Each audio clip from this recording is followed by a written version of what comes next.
Bonjour, on va voir dans cette vidéo le principe de la distributivité de la multiplication sur l'addition. Bon, c'est un terme qui fait peur, mais vous allez voir que c'est une méthode, un principe en fait qui va nous permettre de réussir à faire des calculs mentalement. Alors que sur le principe, on n'est pas capable de le faire sans la calculatrice ou sans poser le calcul. Pour vous le faire découvrir, on va partir de cette multiplication posée. 25 fois 12. Je vais la faire cette multiplication posée. Donc on fait d'abord 2 fois 25. 2 fois 25, on fait 2 fois 5 en fait, qui fait 10. Donc je mets 0, je retiens 1. 2 fois 2 qui fait 4, plus la retenue, ça fait 5. Ensuite, je passe à 1, donc je me décale d'un rang. Donc je mets mon 0 de décalage, et je fais 1 fois 25, ça fait 25.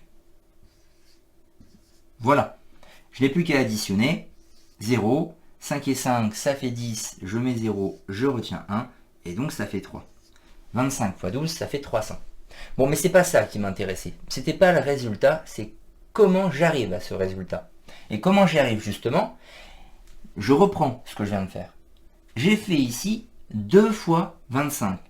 Pour faire 12 fois 25, j'ai d'abord fait 2 fois 25.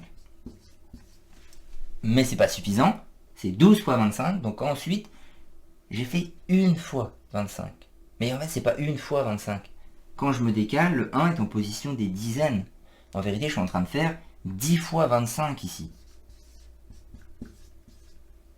Et justement, 2 fois 25, si vous ajoutez ensuite 10 fois 25, des 25, vous en avez rencontré 12. Et vous avez bien donc fait 12 fois 25. Voilà ce qui s'est passé. Voilà comment fonctionne la multiplication posée. Et bien ce principe-là, je vais m'en inspirer pour réussir à faire finalement ce calcul plutôt en ligne. Et plein d'autres calculs qui vont lui ressembler.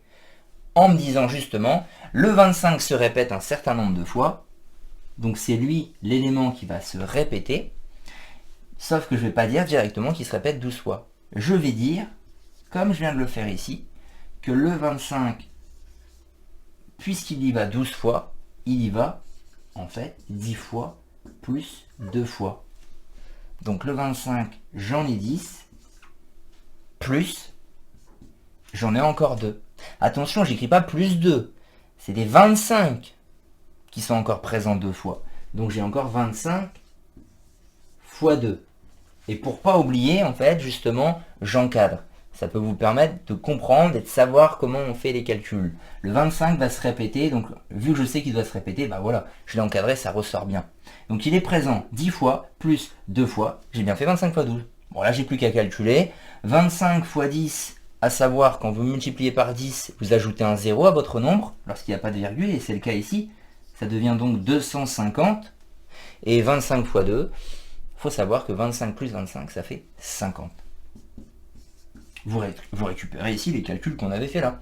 250 plus 50, ça fait 300. Voilà, le principe, c'est ça, la distributivité. C'est fait de distribuer. C'est un mot qui fait peur, mais c'est juste ça. Distribuer. Le 25 a été distribué, on l'a réparti différemment. On va le prendre 10 fois, plus encore 2 fois, on l'aura 12 fois. Je vais appliquer ça sur, justement, 2 types d'exercices que je vais vous montrer qui font appel à la distributivité. Et donc, mes 2 exemples, ce sont ceux-ci. Alors, 2 exercices différents, mais dans les 2 cas, on va utiliser le principe que l'on va voir juste avant. Pour calculer plus facilement, justement, le calcul proposé. Alors, 24 fois 11. Ici, 24 fois 11, c'est difficile à faire comme ça de tête. Mais je remarque une chose, et c'est tout le temps ça dans les exemples précis que je vous propose, sinon c'est pas intéressant. L'un des 2 nombres est très proche d'une dizaine, ou d'une centaine, ou d'un millier. Voilà. Eh bien, ici, c'est 11 qui est proche de la dizaine. 11, c'est 10 plus 1. Et donc, je vais me dire, 24, quand je fais 24 fois 11, le 24 est présent 11 fois. En fait, il est présent 10 fois, plus encore une fois. Je vais le décomposer comme ça. Alors, j'encadre celui qui ne va pas bouger, mais qui va se répéter. Ça me permet d'y voir plus clair. Et je sais que c'est donc 24 parce que c'est lui qui est intéressant à décomposer sous la forme 10 plus 1. Je vais donc dire que 24 est présent 10 fois, plus encore une fois. Alors le fois 1 n'est pas très utile, vous pouvez le mettre ou pas, ça dépend. Voilà, en l'encadrant, celui qui ne va pas bouger mais qui doit se répéter, vous êtes sûr que vous allez le répéter. Ça vous donne une structure, c'est pour pas oublier. Après quand vous êtes à l'aise, vous n'avez plus besoin de faire ça. Si vous sentez que vous n'êtes pas encore à l'aise, bah vous continuez. 24 fois 10, maintenant, c'est un calcul qui est facile. Parce que quand on fait x 10, on rajoute un 0, on vient de le voir. Eh bien, 24 fois 10, ça va donner 240, plus 24. Il n'y a plus qu'à juste réussir à faire 240 plus 24. Bah, aux unités, ça va faire 4, puisque là, il y a un 0. Et on fait 4 plus 2 sur les dizaines. Ça fait 6. 264. Voilà pour le résultat de celui-là. Ici, j'ai à faire 13 fois 998. 13 est pas loin de 10. Mais celui qui va vraiment être intéressant à écrire différemment, c'est 998. En fait, ça, c'est 1000 auxquels on a retiré 2. Oui, parce que ce principe marche aussi si on a moins. En fait, je vais me dire, des 13, j'en ai pas 990, j'en ai 998, pardon. Mais je vais me dire, c'est comme si j'en avais 1000, sauf que j'en ai pas 1000, il faut que j'en enlève 2. J'en ai que 998 des 13 sous la main. Donc je vais dire, imaginons que j'en ai 1000,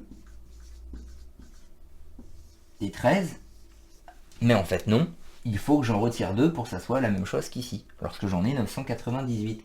Donc des 13, je vais en retirer 2. Et donc, finalement, je fais 13 fois 1000, bien ça revient à rajouter 3 zéros cette fois, ça donne 13 000, et je dois retirer 13 fois 2. 13 fois 2, ça fait 26. Bon, on prend son temps pour réussir à retirer 26. Alors on peut déjà retirer 20. Ça va faire 12 000 quelque chose, hein, ça on en est sûr. 900 de toute façon, puisqu'on n'enlève que 26. Donc 900 quelque chose. Alors, j'enlève 20, j'arrive à 12 980. Et j'enlève encore 6. 80 moins 6, ça fait 74. 12 974. Bon, pas si facile. En tout cas, si vous ne pensez pas à cette astuce, vous n'aurez pas le choix de poser ce calcul. Et là, l'objectif ici, c'est de réussir à le faire sans poser. Eh bien, en utilisant ce principe-là.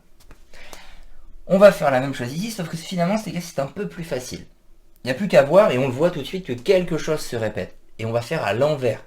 Parce que là, c'est sous cette forme, c'est vrai, mais on n'a pas le x10 qui est facile à calculer, ou le x1000. On a du 23 x 7 plus 23 x 3. Le 23 se répète, mais pas sur une forme facile à calculer. C'est pas simple de faire 23 x 7. C'est pas non plus si simple de faire 23 x 3. Mais on se dit, des 23, j'en ai 7, plus j'en ai encore 3. Donc des 23, finalement, là vous voyez, on est à l'envers. On utilise ça pour faire à l'envers, parce que c'est comme ça que ça va être plus intéressant ici. Des 23, j'en ai 10. 23 x 10. Et donc on rajoute un 0, 230. Beaucoup plus facile à calculer que de faire 23 x 7 plus 23 x 3. Même principe ici, regardez, on a 23 x 16 moins 13 x 16. Vous avez entendu, je me suis répété, c'est le 16 qui se répète. Et finalement, qu'est-ce que ça dit ici? Si je relis une deuxième fois, puisqu'à chaque fois on va lire deux fois.